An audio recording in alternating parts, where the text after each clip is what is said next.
The deep space relay station on the edge of the solar system was not a glamorous post.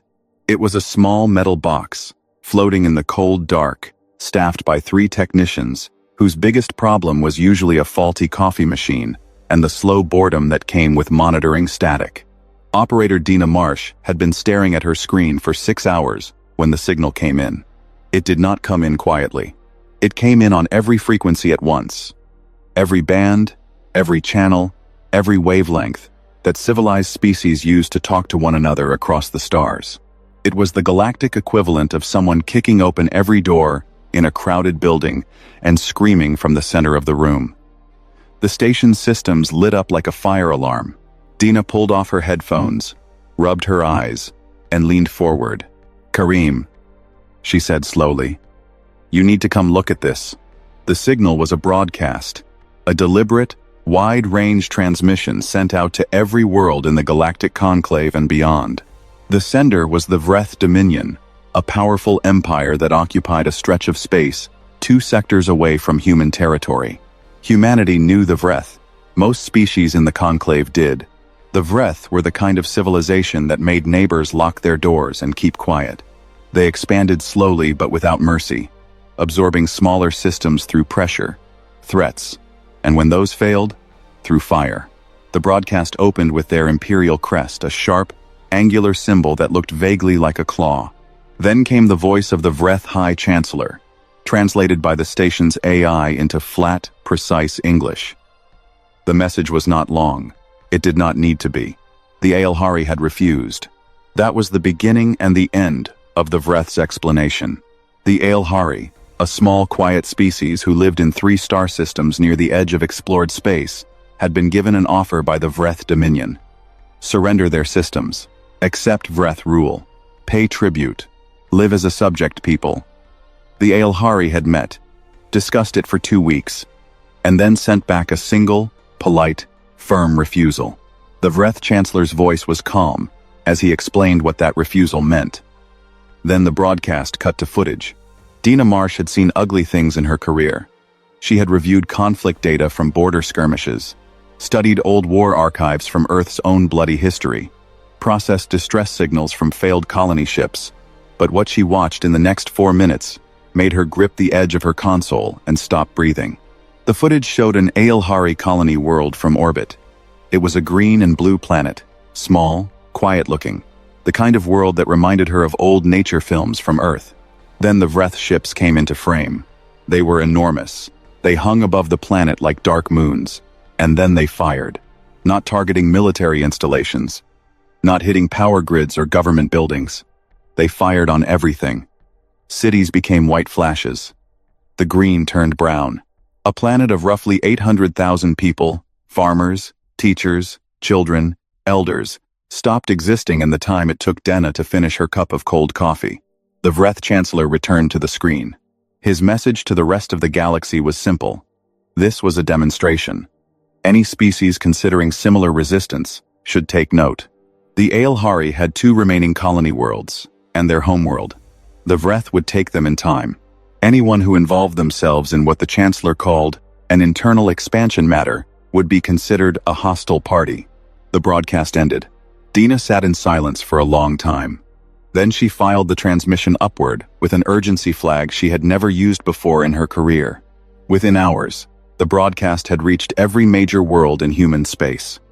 It had also reached the Galactic Conclave, the great multi-species governing body that met on the neutral station of Conclave Prime, where representatives of over 60 species gathered to manage the complicated business of interstellar civilization.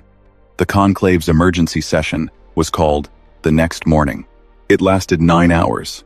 The result was a formal statement of condemnation, a long document full of phrases like deeply concerned, and calls upon the Vreth Dominion to exercise restraint. There were no sanctions. There was no fleet deployment. There were no ultimatums. The Vreth ambassador sat through the entire session with an expression that, on his species' face, translated roughly to amusement. When the session ended, he was heard telling a colleague in the corridor that the Conclave's bark had always been worse than its bite, and that the bite had never been very impressive either. On Earth, the broadcast played on every screen. It played in living rooms and cafes and offices and classrooms. It played on the big public screens in Lagos and Seoul and Buenos Aires and Toronto.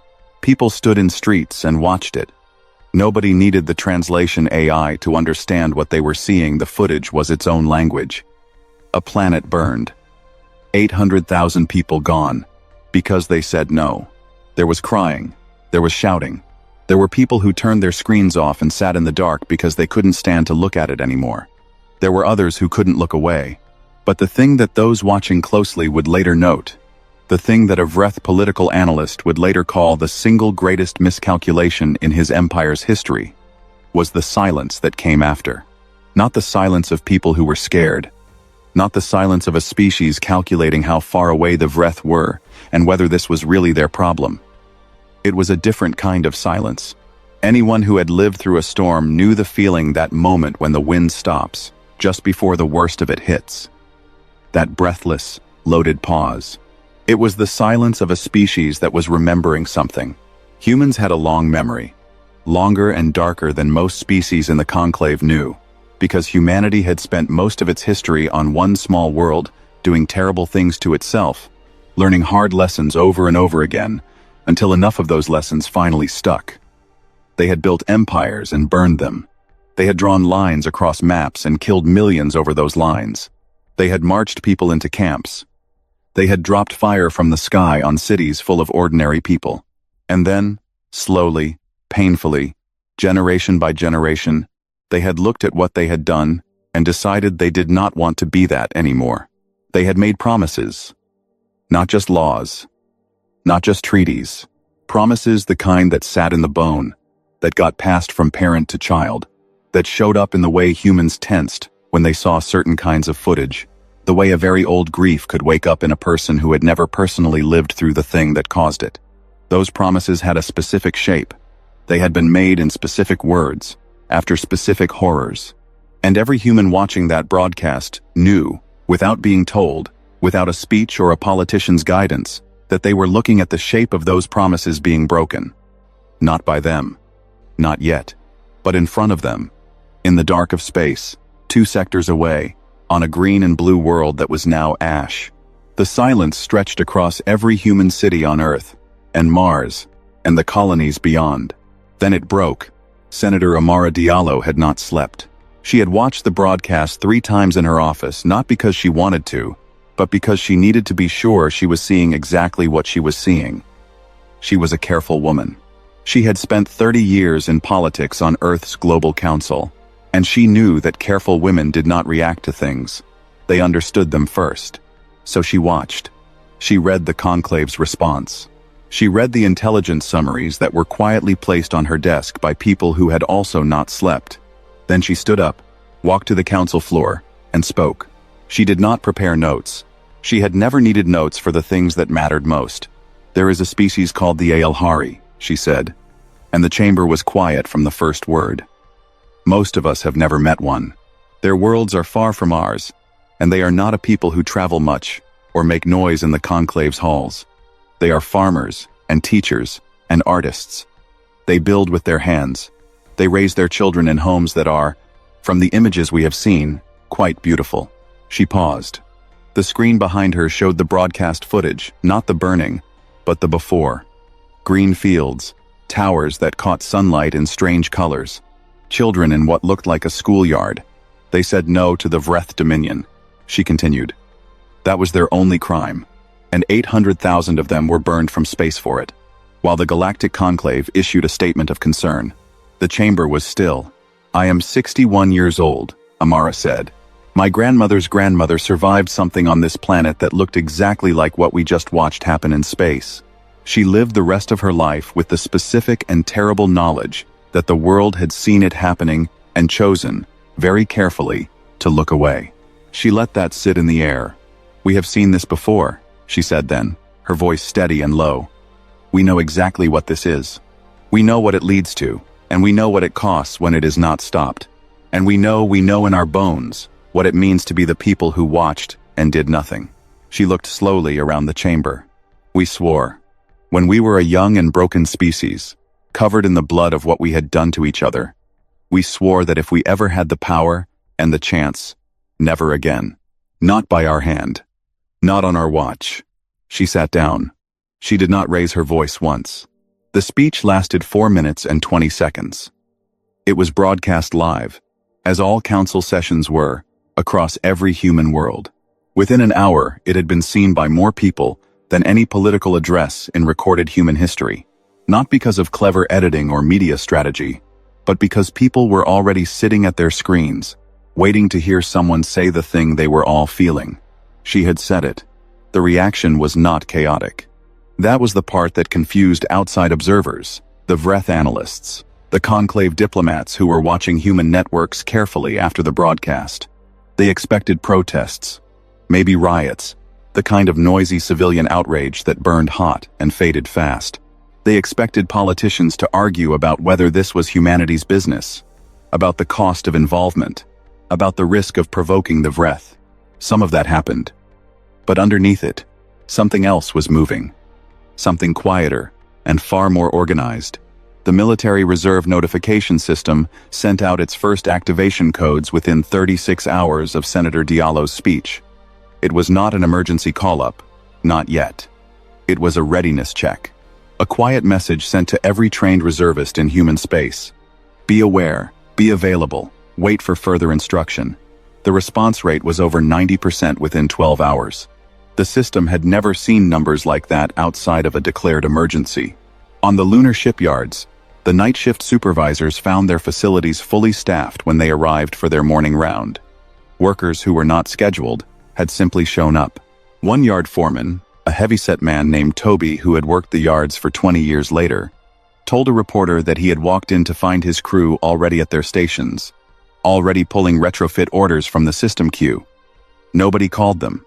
Nobody told them to come. They just came.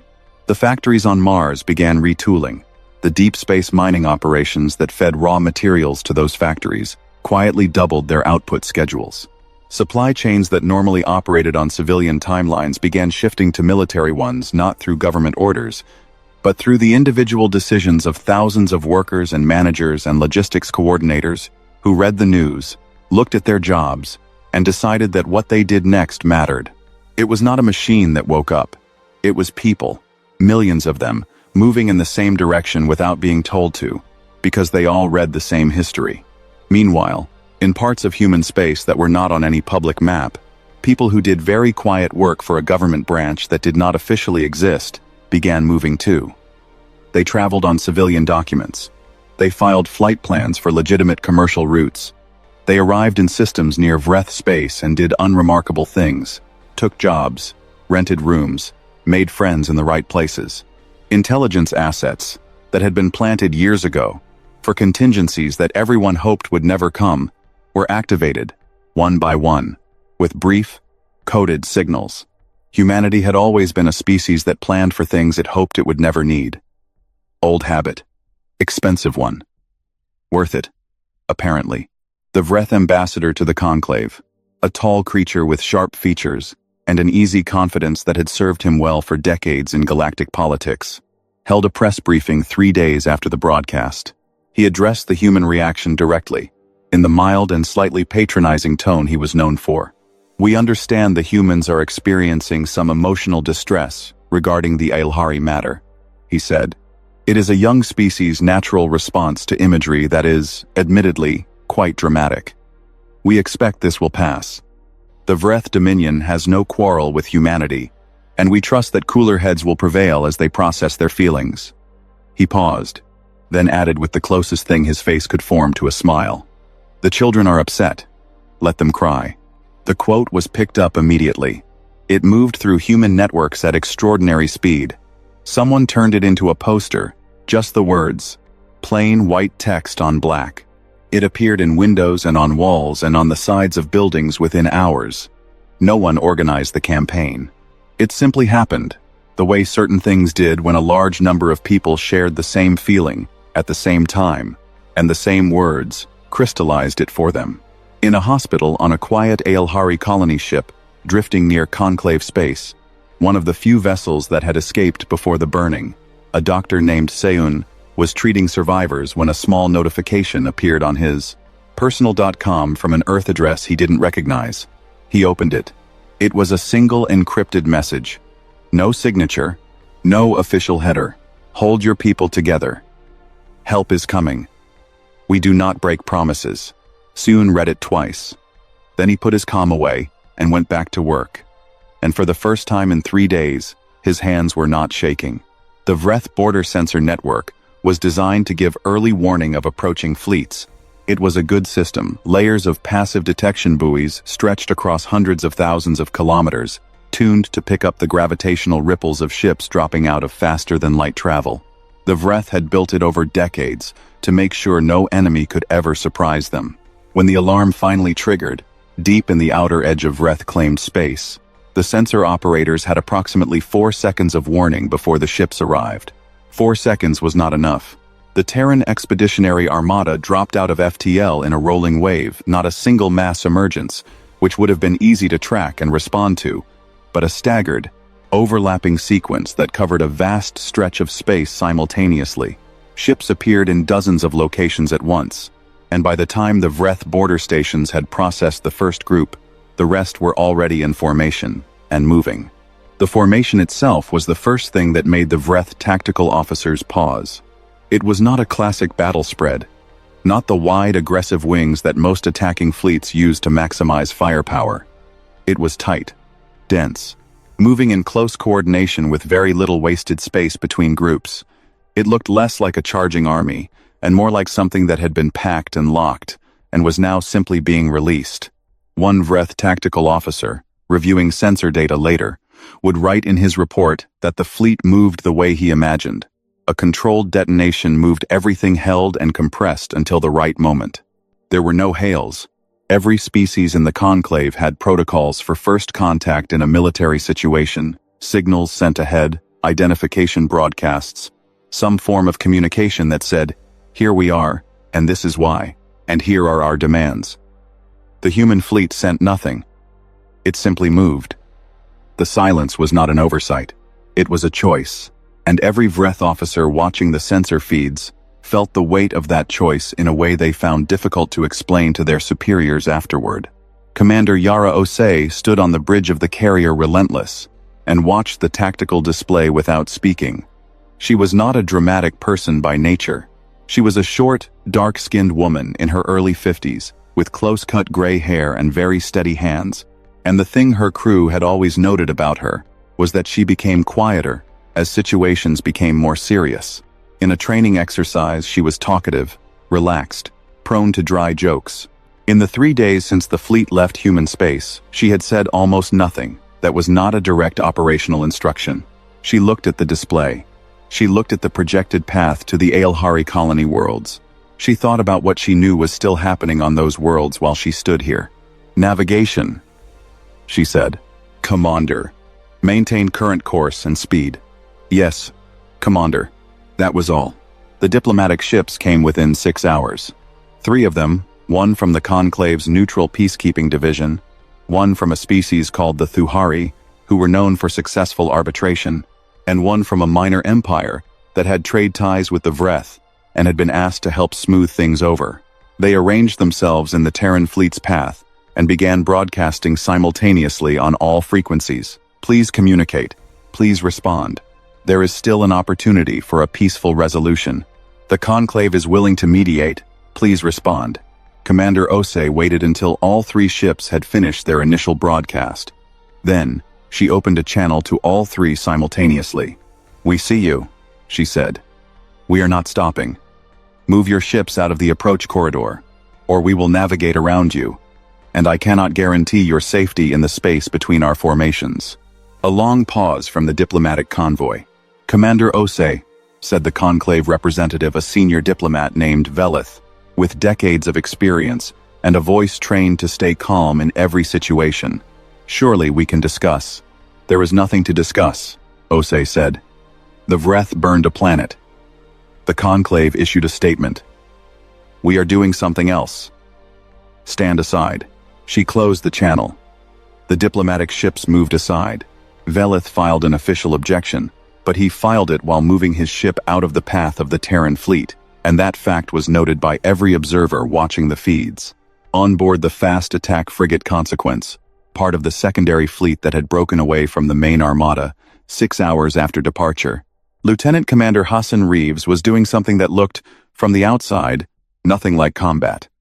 His ships were not heading toward the Vreth fleet formations. They were heading toward the Aelhari colony world, specifically toward the two that still had people on them, because the intelligence teams had confirmed that the Vreth had not yet completed their sweep of those systems. The Consequence and her 7 accompanying ships were fast.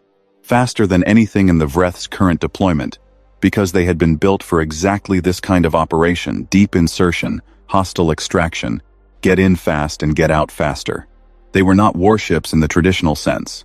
They were rescue ships, with enough firepower to make a convincing argument for being left alone. They dropped into the first colony system under active Vreth bombardment. The colony was a small one, maybe 40,000 people, clustered in 3 population centers near a river delta.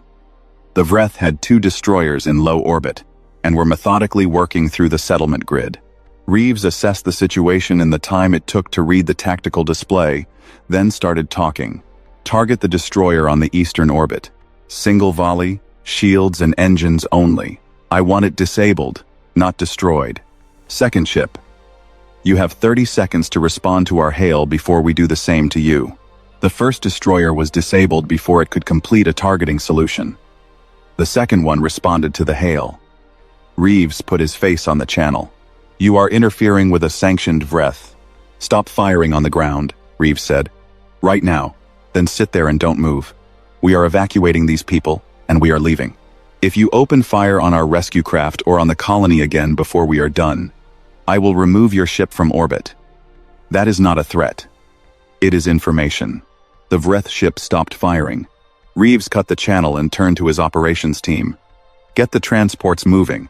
We have a window. Let's use it. The evacuation of the first colony took 4 hours. The Vreth ship in orbit watched in silence the entire time. Reeves kept one eye on it, and one eye on the ground feeds showing people, Aelhari families, elderly and young and frightened, being loaded onto transports in steady, organized lines. His medic teams were already working on the worst of the wounded. When the last transport cleared the atmosphere and jumped to the pre-arranged safe point, Reeves let out a long, slow breath. Second colony, he said. Same approach. Let's go. Across the galaxy, on 100 different worlds, civilian networks were broadcasting everything: the Terran fleet's advance, the silent refusal to negotiate, the rescue operation, under fire. Species who had never paid much attention to humanity watched with the particular fascination of people who have always assumed a neighbor is harmless, and are now revising that assumption at speed. A political commentator on a Thuhari broadcast network tried to explain it to her audience. The humans are not fighting like a species that wants territory, she said, struggling a little.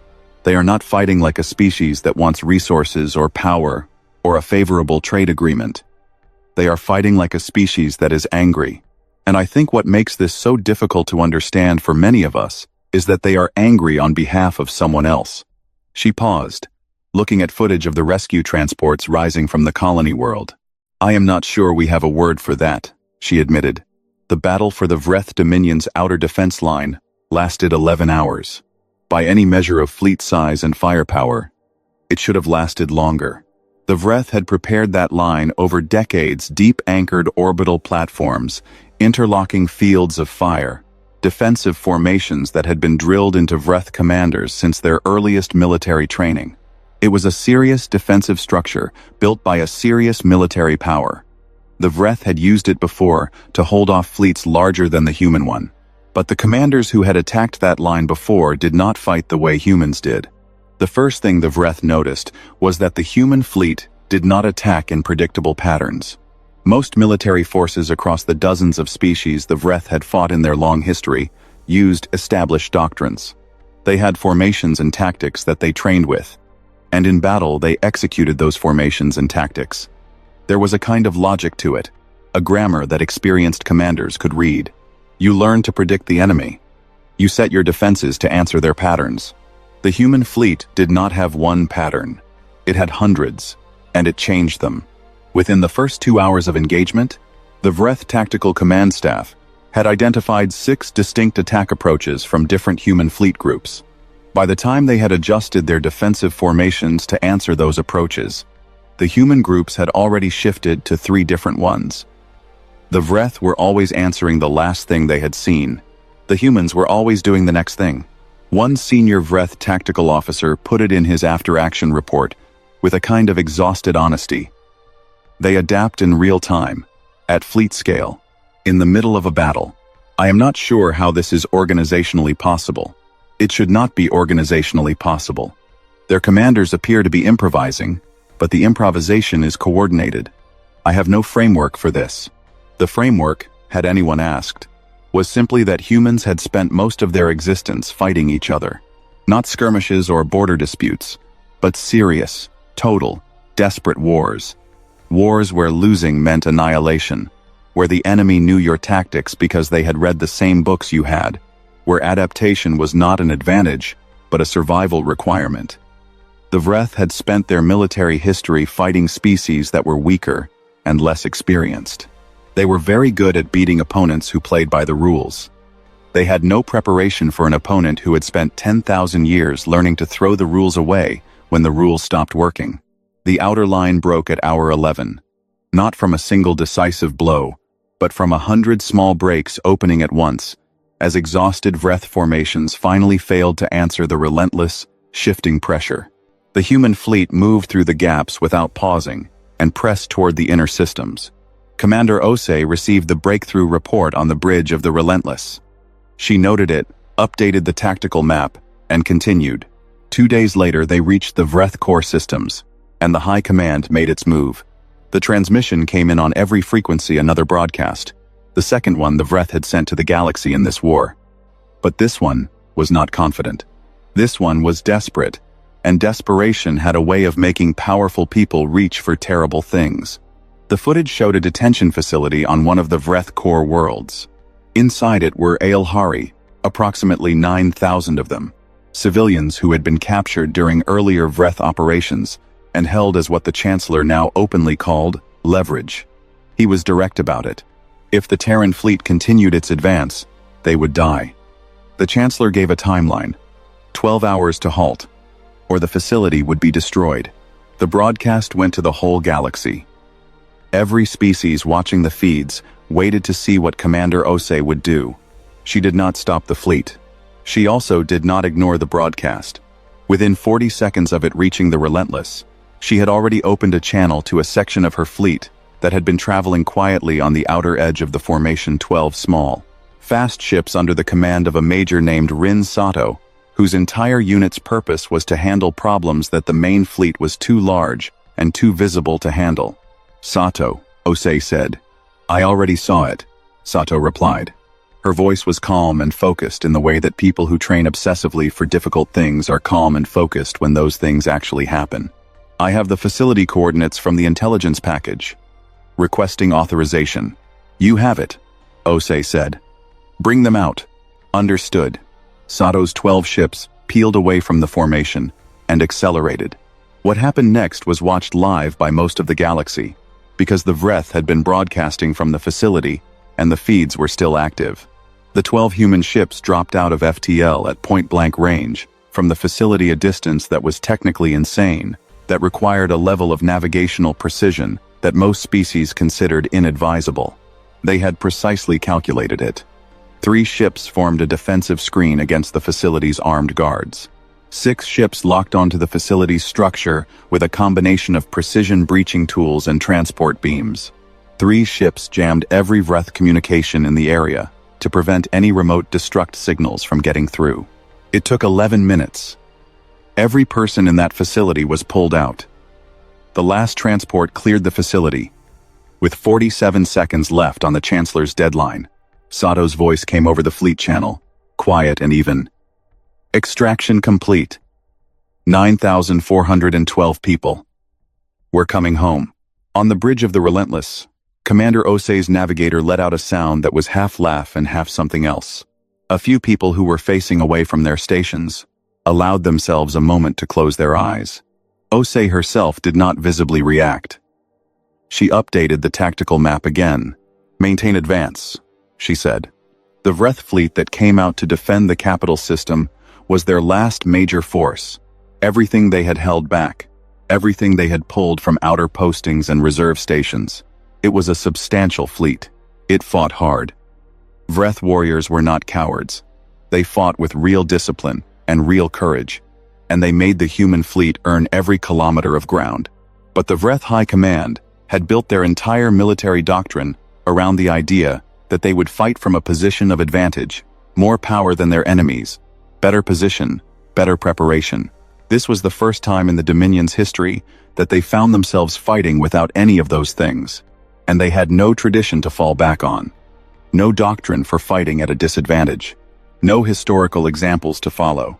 The human fleet had nothing but those examples. Humans had fought outnumbered and outgunned, and exhausted in mud, and in snow, and in the dark of space. And they had 1,000 different ways of thinking about how to keep going when everything said to stop. That knowledge was now worth more than the Vreth's superior numbers had ever been.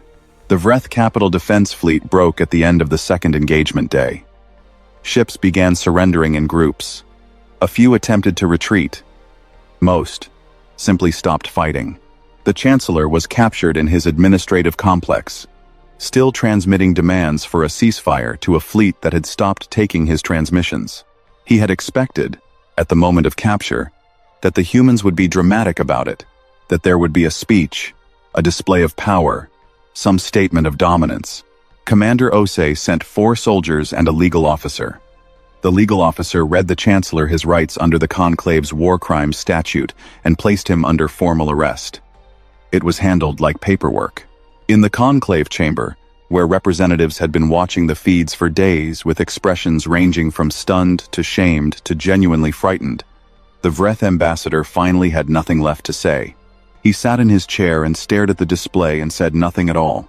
One Conclave representative, a small, bird-like being from a species called the Selhari, who had been quiet through most of the crisis, sent a private message to the Earth Council.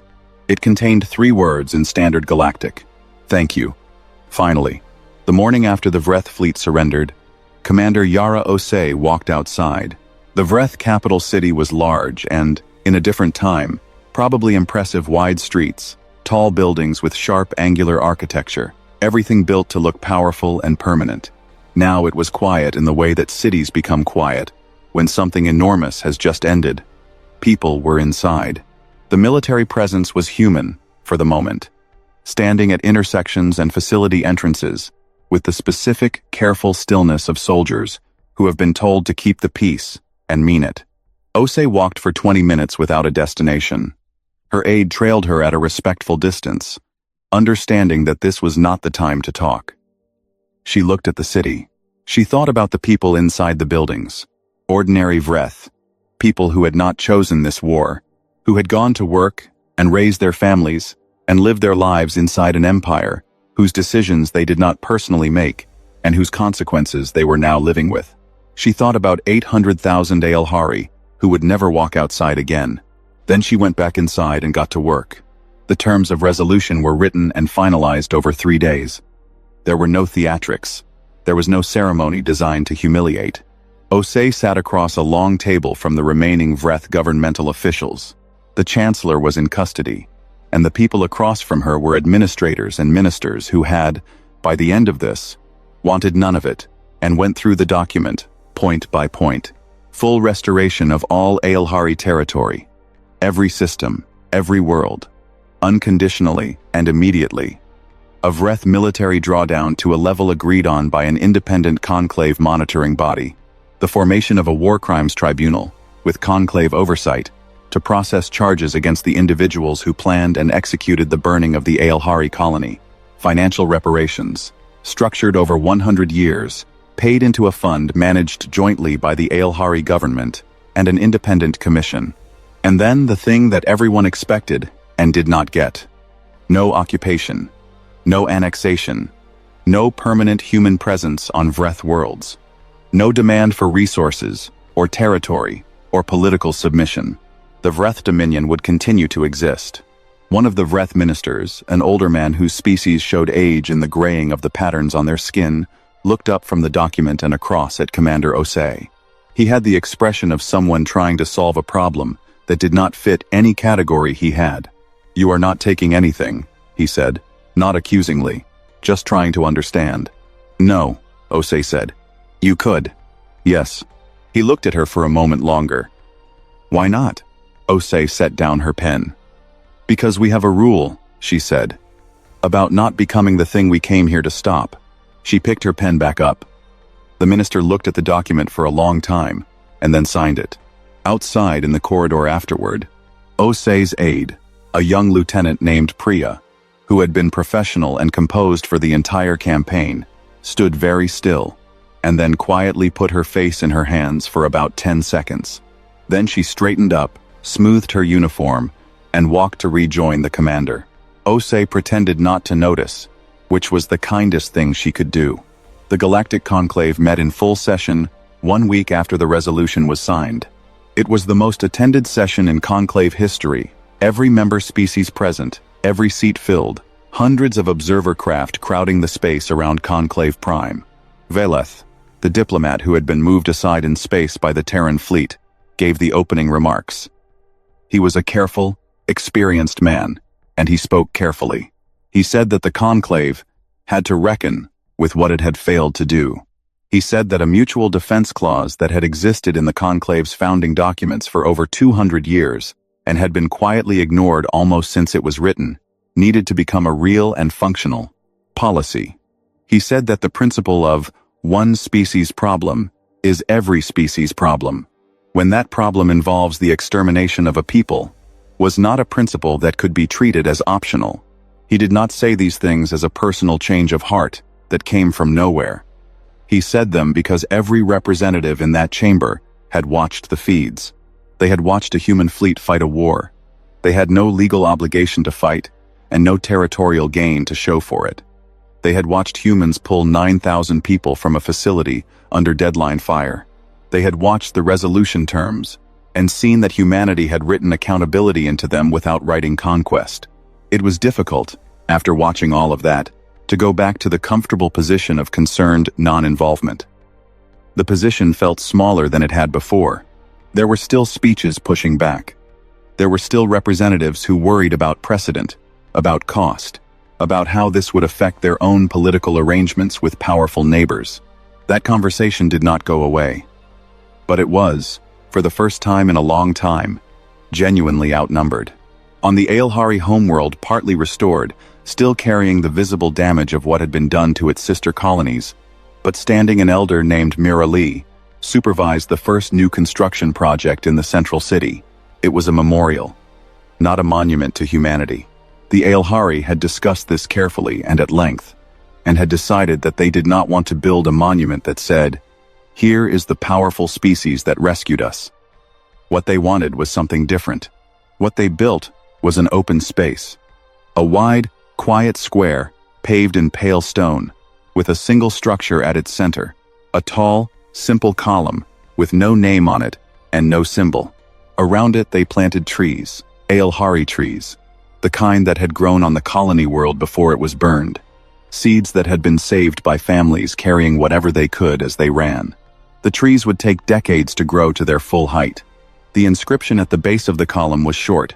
It said, "Someone came. Remember that someone came, and let it mean something about what we choose to do when it is someone else's turn to need it." Mirali stood at the square for a long time after the workers had gone home. She had lived through the burning. She had lost people she loved in it. She had sat in a rescue transport with 30 frightened strangers and watched a young human medic work for 6 straight hours on the wounded without stopping. She had a lot to think about, and the quiet helped. Senator Amara Diallo read the casualty reports alone in her office. She had asked for the full list, not a summary, not a strategic overview, the actual names. There were 412 of them, soldiers and pilots and rescue workers who had gone into Vreth space and not come back. Some of them were barely 20 years old. Some of them had families who had sent them off with the specific human combination of pride and terror that every military family in history had known. Amara read every name. She did not do it to punish herself. She did it because she believed that decisions like the one she helped push into motion needed to be held by the person who helped make them really held, personally and specifically, not filed away as an acceptable loss column in a strategic document. The cost of doing the right thing was a real cost, paid by real people, and forgetting that was how good intentions curdled into something dangerous. She put the list down when she was done. She sat with it for a while. Then she wrote 412 handwritten letters, one to each family. It took her 3 weeks. Her staff offered to help. She told them no. On Earth, life went on. People talked about what had happened. Some thought humanity had done exactly the right thing. Some thought they had done the right thing in a way that had been too costly. Some worried about what it would mean for human relations with the Conclave, and with other powers who might now see humanity differently. Those conversations were complicated and ongoing, and would not resolve neatly, because they were the kind of conversations that real things required. But in a school in Nairobi, a teacher named James played the broadcast of Senator Diallo's speech for his students. Not the full political context, not the military analysis, just the 4 minutes and 20 seconds of a woman saying what she saw clearly and simply. His students were 12 years old. They watched it, and then sat quietly for a moment. A girl near the window raised her hand. "Did it work?" she asked. "Yes," the teacher said. She thought about that. Then she nodded once, like something had been confirmed for her, that she had needed to know, and turned back to her notebook. They had not fought for glory, nor for empire, nor for the memory of their own dead. They had fought because a people were burning, and humanity bloodied, complicated, ancient in its grief, and very slow to forget what it meant to be helpless, had looked upon it and simply could not look away. The galaxy did not fear humanity less after that day. But across 100 worlds, in 100 different languages, a question was quietly being asked that had not been asked before. If it were us burning, would they come? And the honest answer, which most species arrived at after watching the feeds and reading the terms and looking at the list of 412 names, the honest answer was yes. That knowledge sat differently in the chest than fear did. It was heavier and warmer and harder to put down.